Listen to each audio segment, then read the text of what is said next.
चलिए बच्चों, good evening. शुरू करें class. Let's start.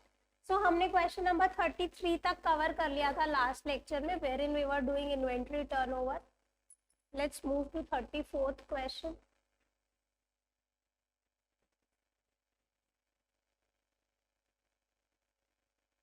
Calculate opening and closing inventory, दोनों पूछा है। ओपनिंग इन्वेंट्री भी पूछी है आपसे, क्लोजिंग इन्वेंट्री भी पूछी। दिया क्या है ये देखते हैं। आपके पास COGS है, ठीक है।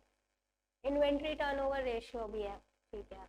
Inventory at the end is 1.5 times of inventory in the beginning. Okay, देखिए आप इसको x अज्यूम करके आसानी से सॉल्व कर सकते हैं। तो suppose inventory in beginning is equal to x। So inventory in closing कितना हो जाएगा बच्चों? 1.5x हो जाएगा, क्योंकि बोला है 1.5 टाइम्स ऑफ इन्वेंट्री, तो यहाँ पे हम लिख देंगे 1.5x।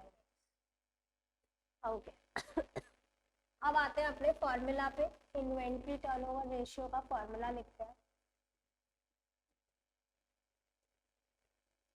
COGS upon average inventory.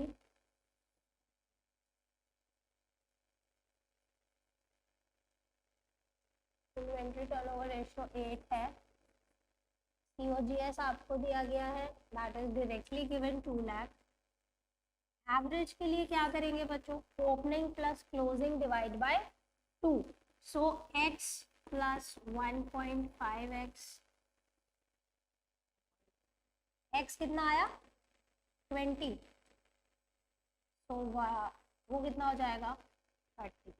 ये ओपनिंग और 1.5 कर देंगे, यानी क्लोजिंग इन्वेंट्री हो गई। कैलकुलेशन ठीक किया ना बच्चे? कैलकुलेशन में तो कोई एरर नहीं किया। चेक करो, सबका आ रहा है 20।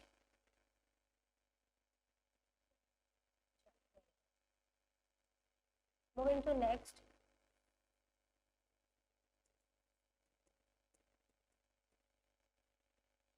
Compute GP and net sales. Okay, आपको ग्रॉस प्रॉफिट निकालना है और नेट सेल्स निकालना है।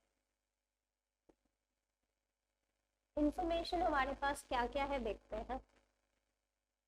ओपनिंग इन्वेंट्री है, क्लोजिंग इन्वेंट्री है, इन्वेंट्री टर्नओवर रेशियो भी है।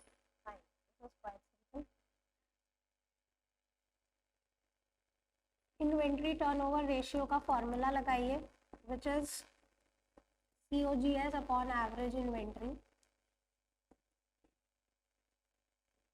तो इन्वेंट्री टर्नओवर रेशियो आपको दिया गया है बच्चों 8 टाइम्स। COGS हमें ढूंढना पड़ेगा, हमें नहीं पता। एवरेज इन्वेंट्री हम कैसे निकालेंगे? Opening and closing divide by 2, यानी 60,000, 1,60,000 divided by 2, that is 80। So now your COGS is 6,40,000। ठीक है, अब देखो आपको दो इंफॉर्मेशन पूछी हुई है कि एक तो GP बताओ, एक नेट सेल्स बताओ। यहाँ पे बोला है हमारा जो सेलिंग प्राइस है वो 25% above cost, right? So if cost is 100, profit is 25, so selling price is 125. Am I correct?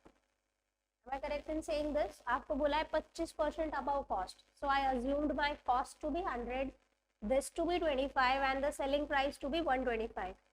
Cost I have, this is 640, so automatically this is 160, and this becomes what? 8 lakh selling price. Simple calculation.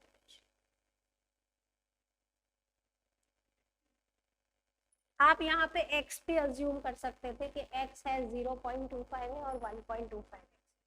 That is also doable अगर आपको x की भाषा ज़्यादा समझ में आती है, but I think 100 will be simpler. Assuming 100 will be a simpler solution.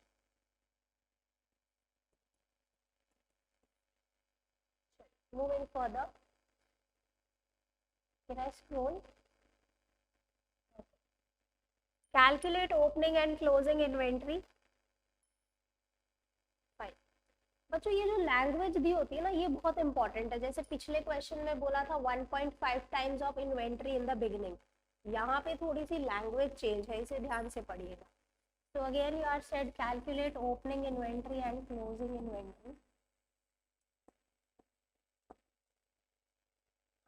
Inventory turnover ratio आपको दिया हुआ है, COGS डायरेक्टली गिवन है। I'll use this formula, inventory turnover ratio is equal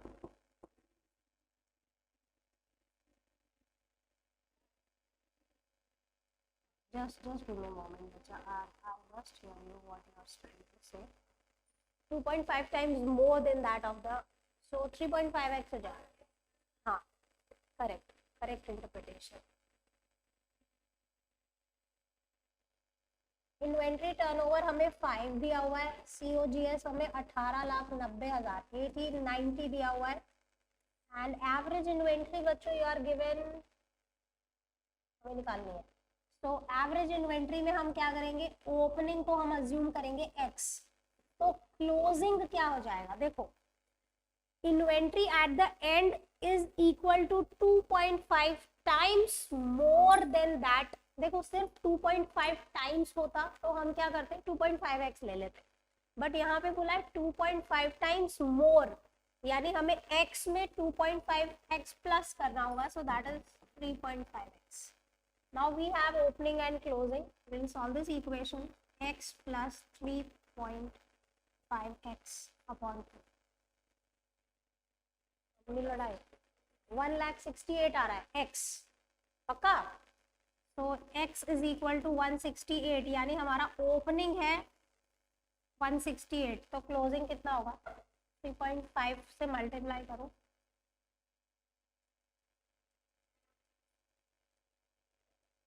opening inventory 1, calculation error तो नहीं है,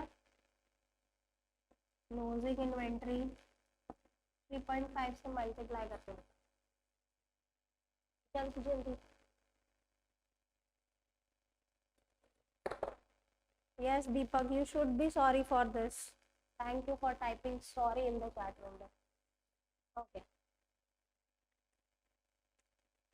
कितना आ रहा है 588 है ना।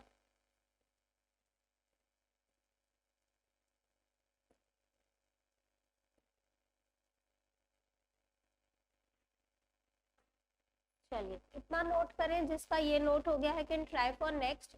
यहाँ से हमारा trade receivable turnover ratio start हो रहा है, जिसका फॉर्मूला कौन बताएगा, ट्रेड रिसीवेबल टर्नओवर का फॉर्मूला कौन बताएगा। Yes perfect, very good. आप लिख रहे हो, ठीक है लिख, वेट राइट इट क्विकली।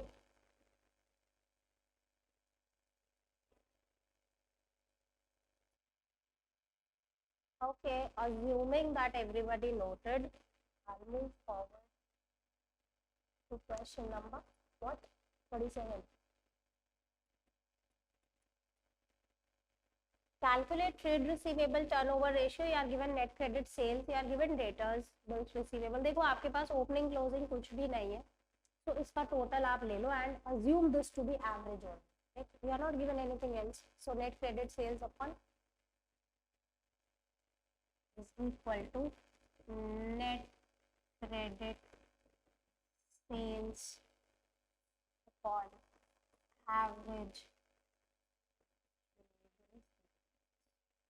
मेरे पास ओपनिंग क्लोजिंग एज सच कोई इन्फॉर्मेशन नहीं है, so I assume this to be average only.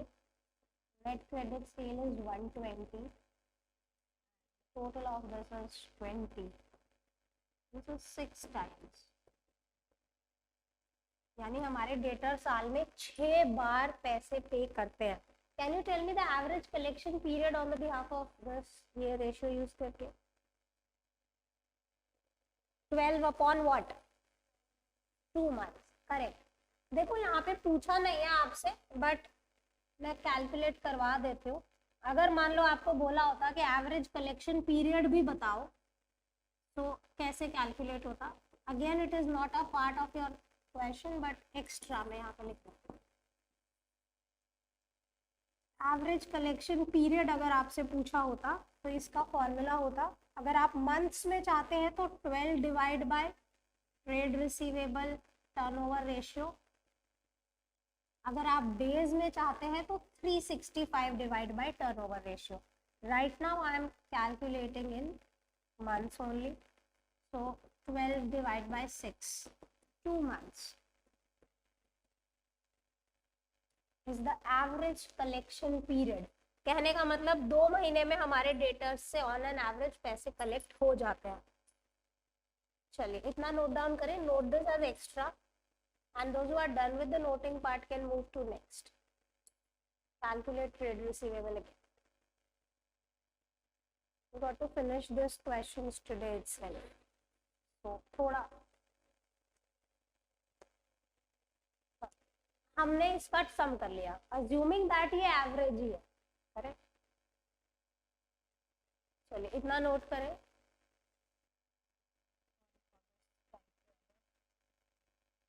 चलिए अब सॉल्व करते हैं. रेवेन्यू फ्रॉम ऑपरेशन 720 है.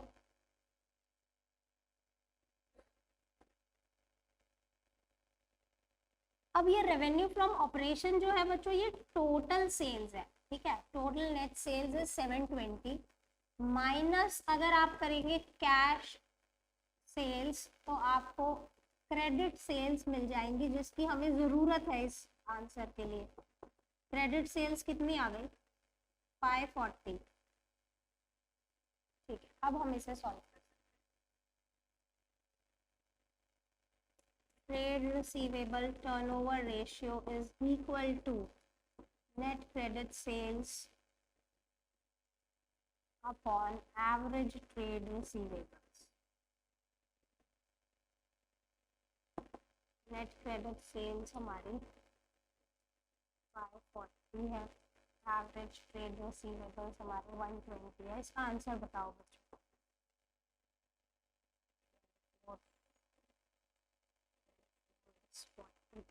4.5 आएगा ना.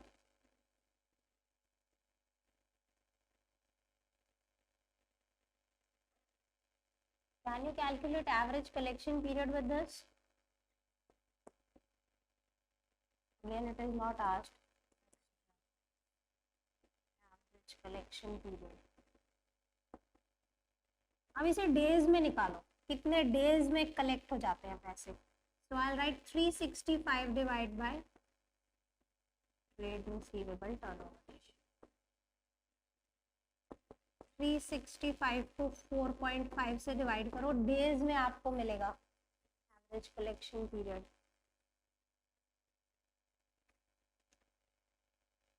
81.11 आ रहा है. सो 81 डेज अप्रॉक्स में आपके पैसे कलेक्ट हो जाए,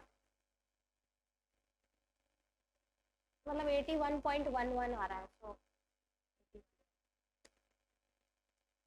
करेक्ट. अगर आपको पूछा होता है average collection period, so this is how you can calculate. Those who are done with the noting part can move to next question. Compute trade receivable turnover ratio for the year ended on 31st March 2020. इस साल का निकालना है. निकालो अभी.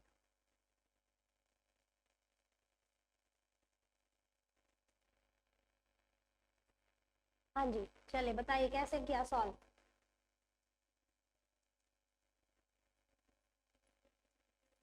एक minute, क्या क्या क्या, pardon, sorry. Revenue from operations में से आपने सेल्स रिटर्न माइनस की. रेवेन्यू फ्रॉम ऑपरेशन का मतलब नेट सेल्स भी होता है, ये मैंने थ्योरी. रेवेन्यू फ्रॉम ऑपरेशन का मतलब नेट सेल्स होता है, ये थ्योरी पढ़ाते वक्त अच्छे से बताया था. आपने भी माइनस किया. Wrong. Revenue from operation itself is a net sales. You have to ignore this. अगर सेल्स दिया होता और सेल्स रिटर्न दिया होता तो आप थ्योरी पढ़ाते वक्त अपना थ्योरी खोलो. खोलो खोलो, ऐसी गलती मत करो. खोलो थ्योरी, वहां पे देखो रेवेन्यू फ्रॉम ऑपरेशन का क्या मतलब लिखा हुआ है. Revenue from operation itself is a net sales. Online बच्चों आप में से किसी ने सही सॉल्व किया था इसे? Anybody who solved it correctly can show me thumbs up. जिसने ये सेल्स रिटर्न माइनस ना किया। रेवेन्यू फ्रॉम अप, देखिए हमें सिर्फ इस ईयर के लिए निकालना है, करेक्ट।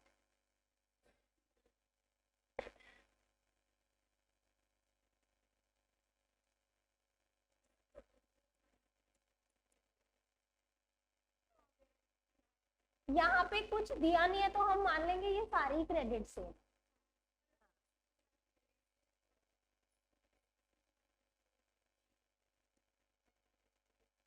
हाँ, अगर यहाँ पे सेल्स वर्ड होता तो फिर आप सेल्स रिटर्न माइनस करते। रेवेन्यू फ्रॉम ऑपरेशन का मतलब है ये ऑलरेडी माइनस हो चुका। हाँ, और अगर टोटल सेल दी है तो उसमें से फिर कैश सेल माइनस करनी पड़ेगी, तब क्रेडिट सेल आएगा, करेक्ट।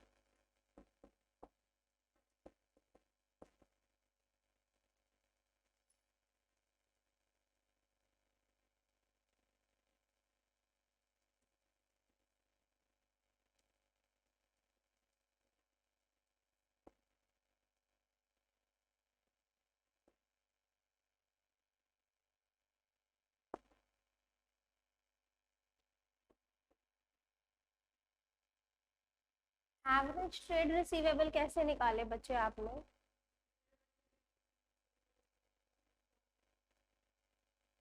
ठीक है, मतलब ये दोनों का एवरेज ले लोगे। देखो ये दोनों सेम है ना, कंफ्यूजन नहीं होगा यहाँ पे। इस साल का जो क्लोजिंग होगा वही अगले साल का ओपनिंग भी होगा। तो 117 प्लस 83 डिवाइडेड बाई 2 कितना आ रहा है ये?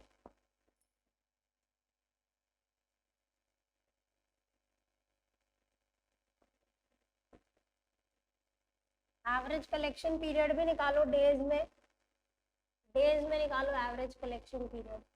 7 से डिवाइड करो 365।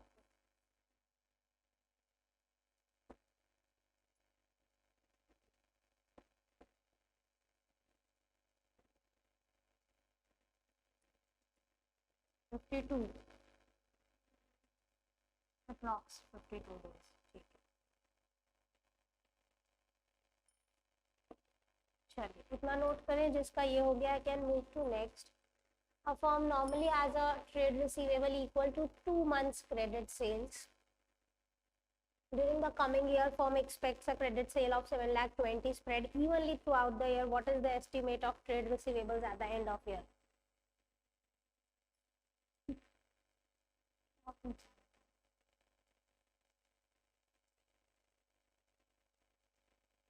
पढ़ो, ध्यान से पढ़ो और बताओ क्या कहना चाह रहे। आपको बोला है कि फर्म के पास नॉर्मली 2 महीने की क्रेडिट सेल जितना पैसा डेटर्स में होता है, और वो एक्सपेक्ट कर रही है कि आने वाले ईयर में 7,20,000 के क्रेडिट सेल्स होंगे which will be evenly spread out जो थ्रू आउट द ईयर।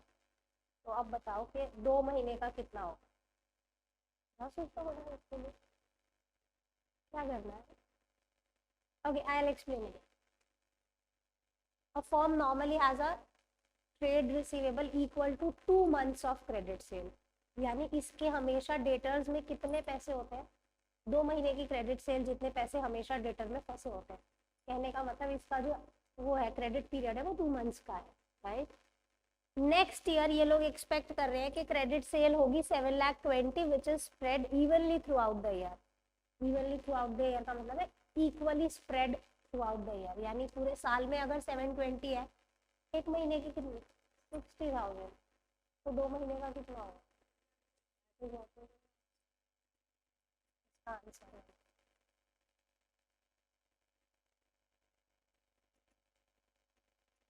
कैसे किया हमने?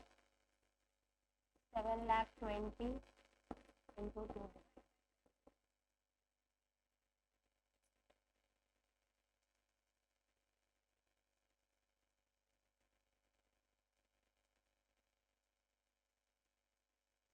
Hoshang is saying why we are given the last year's information in this question just to confuse you कि कौन सा फिगर लूं और कौन सा ना लूं। आपको बोला है कि आप 20 का 31 मार्च 20 का ट्रेड रिसीवेबल आपसे पूछा है और इंफॉर्मेशन कंफ्यूज करने के लिए दिया बच्चे। Okay, as such no importance. Moving to next.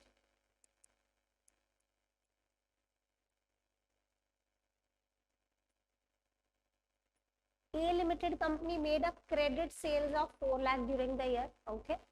If the collection period is 36 days and year is assumed to be 360 days, calculate trade receivable turnover ratio, average trade receivables at the end are more than opening by 6,000. Okay. देखिए हमें उल्टी चाल चलनी पड़ेगी. यहाँ पे हमें average collection period से शुरुआत करनी होगी. रिवर्स कैलकुलेशन है बेसिकली. तो average collection period is equal to what? 360 upon trade receivable turnover ratio. मैंने यहाँ 365 क्यों नहीं लिया? क्योंकि क्वेश्चन कह रहा है कि ये अज्यूम करो पूरे साल में 360 दिन है. Correct. So my average collection period is 36 days.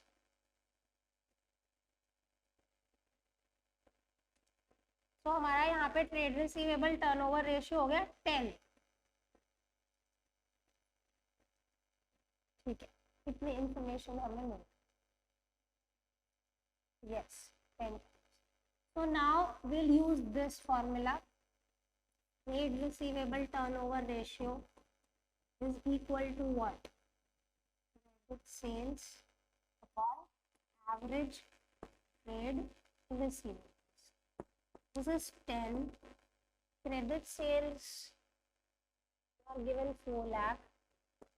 अब आ जाओ बच्चों ये एवरेज पे. तो एवरेज के लिए हमें बोला है कि trade receivables at the end are more than opening trade receivable by 6,000. तो अगर ओपनिंग x है तो क्लोजिंग x प्लस 6,000 है. राइट.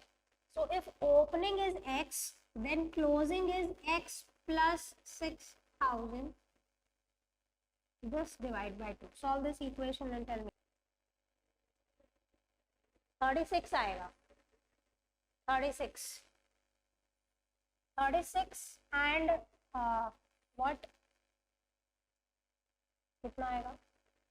x 36 आ रहा है ना. अब लेकिन फिर एवरेज तो मैच नहीं होगा आपका.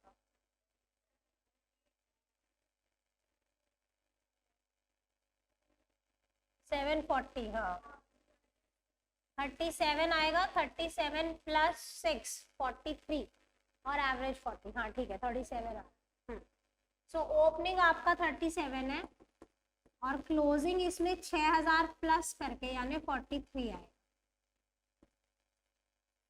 आपने शायद पहले कुछ जीरो का एरर कर दिया था. ठीक है. आ रहा है आपका आंसर अब? तो ये कैसे गड़बड़ आ रही थी तेरी? क्या किया था तू? मैं समझ नहीं पाई. एक बार बोला मेरे को. अरे इसमें डिवाइड बाय 2 नहीं किया ना, ये गड़बड़ कर दी है ना. ये प्रॉब्लम है आपके आंसर. एवरेज कैसे निकालते हैं? Opening plus closing divide by 2 करते हैं ना. वो नहीं किया आपने. Otherwise it was correctly done. What you are trying to do was correct. Okay ये हो गया हमारा आंसर. एवरेज ट्रेड रिसीवेबल निकल जाएंगे ना. अब 40 है. 37 प्लस 43 अपॉन 2. चलिए आगे चलते हैं. एक बड़ा सा क्वेश्चन है, देखते हैं क्या है. to finish this sheet today itself. Will we finish? चलिए 42 क्या है पढ़े एक बार. चलिए क्या दिया हुआ है? From the following information calculate opening and closing trade receivables if trade receivable turnover ratio is 3 times. आपको पूछा है ओपनिंग ट्रेड रिसीवेबल्स पूछा है, क्लोजिंग ट्रेड रिसीवेबल्स पूछा है, ट्रेड रिसीवेबल टर्नओवर रेशियो दिया गया है 3 times. Cash revenue from operation is 1/3 of the credit revenue from operation. ठीक है. कैश रेवेन्यू फ्रॉम ऑपरेशन जो है वो 1/3 of credit revenue from operation है. Cost of revenue from operation is 3 lakh. GP is 25% of revenue from operations. Cost of revenue यानी COGS आपको 3 लाख दिया गया है. GP जो है 25% of revenue from operations है. Trade receivables at the end are 3 times more than that of the beginning. So if I say that opening trade receivable is X, then closing trade receivable is 4X. How come 4X? X plus 3X. Correct? चलिए इतनी information हमारे पास है. अब हमें solve पूछा हमसे है कि ओपनिंग बता दो और closing trade receivable.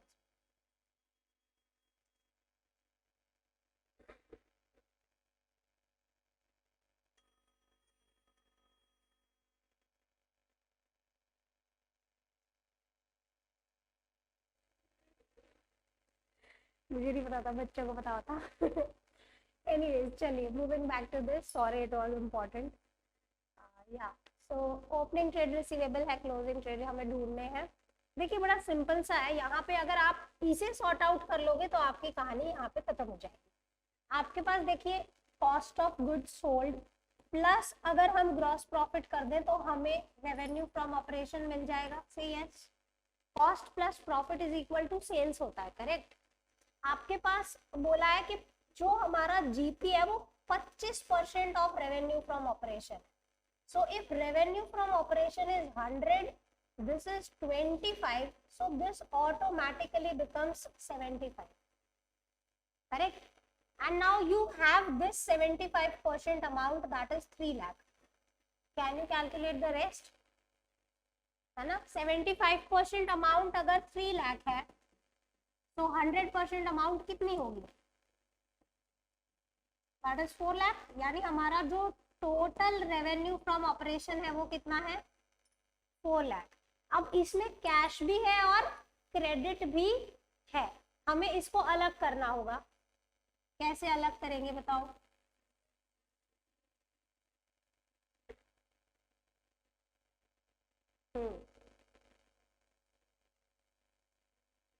Pardon what you आप कह रहे 3 लाख का 25% कर दूं? बेटा ऐसा मत कर देना. मैंने ओके. तो देखिए आपके पास जो टोटल रेवेन्यू फ्रॉम ऑपरेशन है वो 4 लाख है. अब इसमें कैश सेल्स भी है और क्रेडिट भी. यहाँ पे बोला है कि हमारी जो कैश सेल्स है वो 1/3 ऑफ द क्रेडिट सेल्स है. सो आप इन दोनों में से कोई भी एक अज्यूम कर लो. किसको अज्यूम करना है बताओ?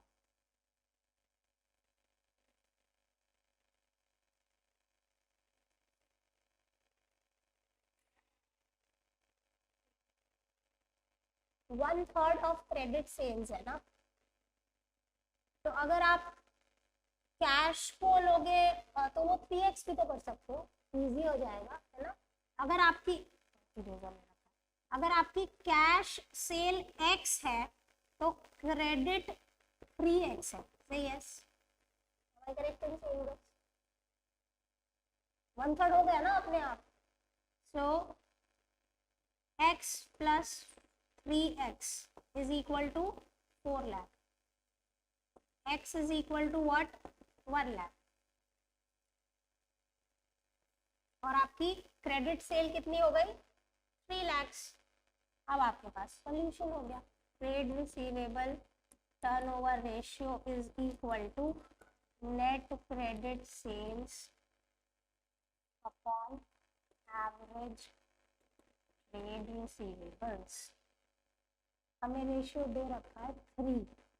नेट क्रेडिट सेल हमने निकाल ली 3 लाख रुपए. एवरेज के लिए हमें यहाँ पे बोला है कि जो ओपनिंग और क्लोजिंग का लास्ट वाला लाइन दिया हुआ है कि trade receivable at the end are 3 times more than that of the beginning.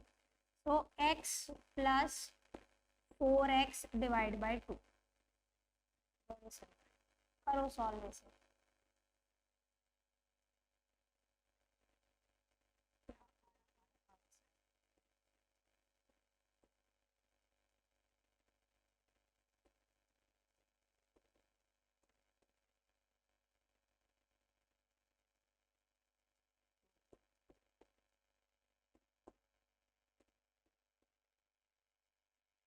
x is equal to 40,000। तो हमारा ओपनिंग आ गया, तो क्लोजिंग मल्टीप्लाई कर लो। ये ओपनिंग ट्रेड रिसीवेबल है, तो क्लोजिंग कितना हो जाएगा 4x multiply this with 4, 160।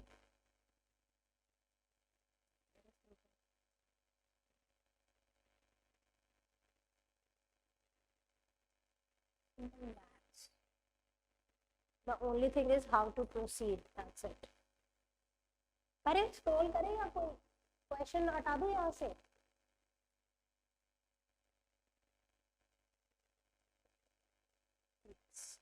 Calculate trade payable, यहाँ से आपके ट्रेड पेएबल रेशियो स्टार्ट हो रहे हैं, ट्रेड रिसीवेबल्स यहाँ पे खत्म हो जाता है। Moving to next ratio.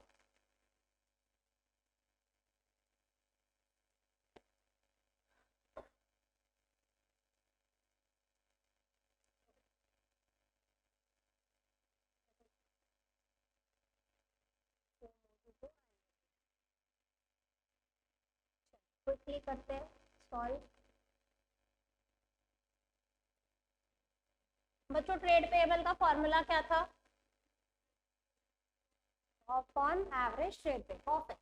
So calculate opening and closing trade payables. मैंने कुछ स्क्रॉल कर दिया, calculate trade payable turnover ratio and average payment period, दोनों चीजें पूछी है for the year ended on 31 March 2020, this one, जिसमें आपको क्रेडिटर्स दिए हुए हैं, बिल्स पेएबल दिए हुए हैं, ओपनिंग क्लोजिंग दोनों दे रखा है, 1 अप्रैल एंड 31 मार्च। टोटल परचेज है, परचेज रिटर्न है और कैश परचेज है। सो टोटल परचेज में से परचेज रिटर्न भी माइनस करो और कैश परचेज भी माइनस करो।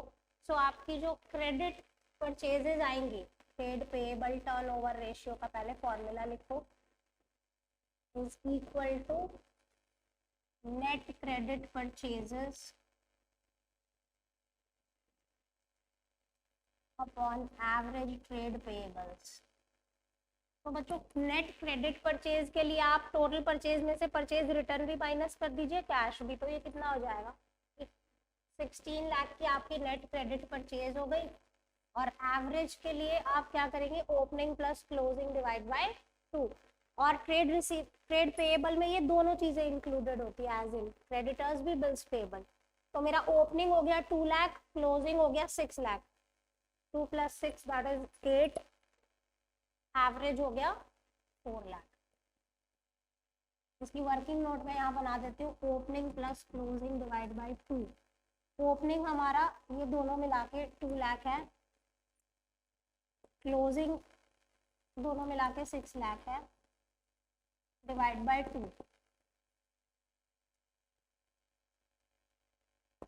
This is 4 times. So बच्चों can you calculate average payment period? They are also asked payment period, 3 months, perfect।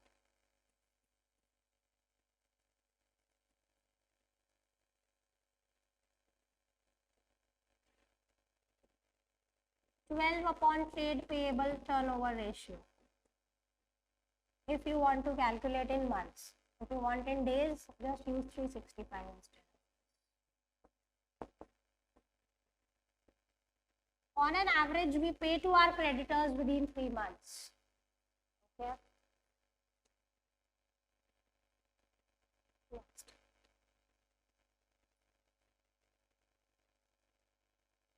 Writing.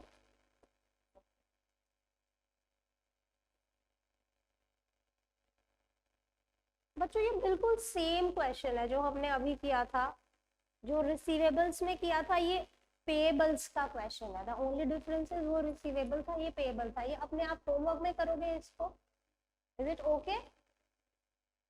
या will share this photograph in the group. Online बच्चों can take screenshot for this question and solve it as a homework rather than me solving each and every question. This is the same question we did for trade receivables. And just take the screenshot.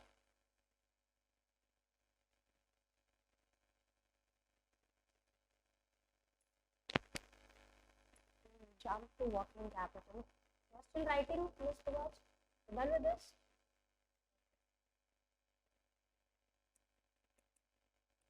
I'll move to 45th question. Online बच्चों can take screenshot of this and try it as a homework. It is very similar to that we have done.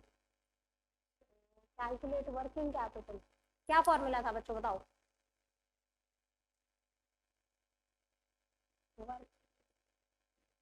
क्या कह रहे हो Gautam? Sorry,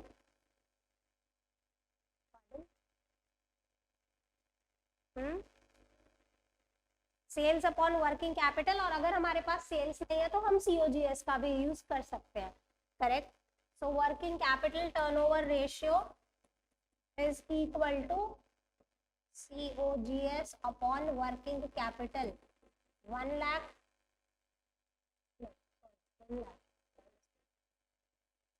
5 minus 3 working capital होता है current asset minus current liability. तो कितना हो जाएगा? 2 lakh. 5 times. Every rupee invested in a working capital is able to generate 5 times sales. Correct? Calculate working capital turnover ratio.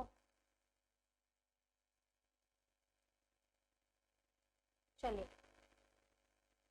एक क्वेश्चन हम करेंगे, एक आप खुद से करेंगे. हो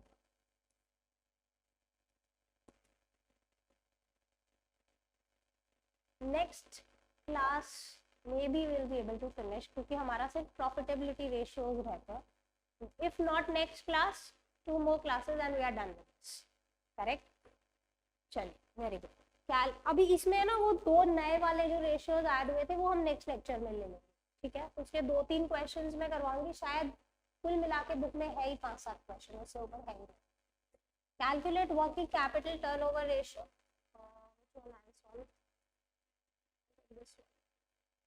ओके, सो यार given revenue from operations cash है, क्रेडिट है और सेल्स रिटर्न है. So cash plus credit that is 11 lakh minus sales return that is 10 lakh. यानी हमारा सेल्स हो गया 10 लाख और current asset minus current liability कितना हो गया? 3 lakh minus 2.5 lakh, 50,000. So working capital turnover ratio is equal to net sales upon working capital. Net sales में बच्चों मैंने क्रेडिट और कैश को ऐड किया, यानी 5 + 6 11 minus sales return 1 lakh. So net sales I am having 10 lakhs divided by my working capital will be current asset minus current liability, that is 3 lakh minus 50 250, so 50,000. कितना आ रहा है? Is it 20 times? So a rupee invested in working capital is able to generate 20 times sale, 20 rupees. Correct? So ये आप homework पे solve करेंगे. Take this as a screenshot. Try to solve this. If not able to solve, then ask me in the next class. Online students can take screenshot of question number 47. 2 more ratios we are left with for practical part जो नए add हुए हैं. Question 43.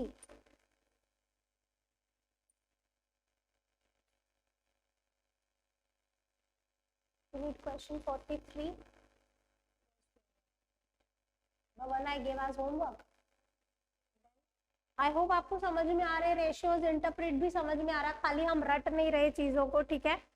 So I think 2 more classes and we'll be done with this chapter. Then we are left only 1 chapter, cash flow statement. तो अब अपने seat belt को tightly बांध लो. हाँ, कुर्सी की पेटी कृपया करके बांध ले. We are on the verge of completing the syllabus and very soon will be starting with the test series. Correct. जिसकी छुट्टी करना अलाउड नहीं है. करेक्ट. मैम ने पूरे साल मेहनत कर ली, अब आप लोगों की बारी है. Right. So that's all for the day. Thank you for joining. Bye bye.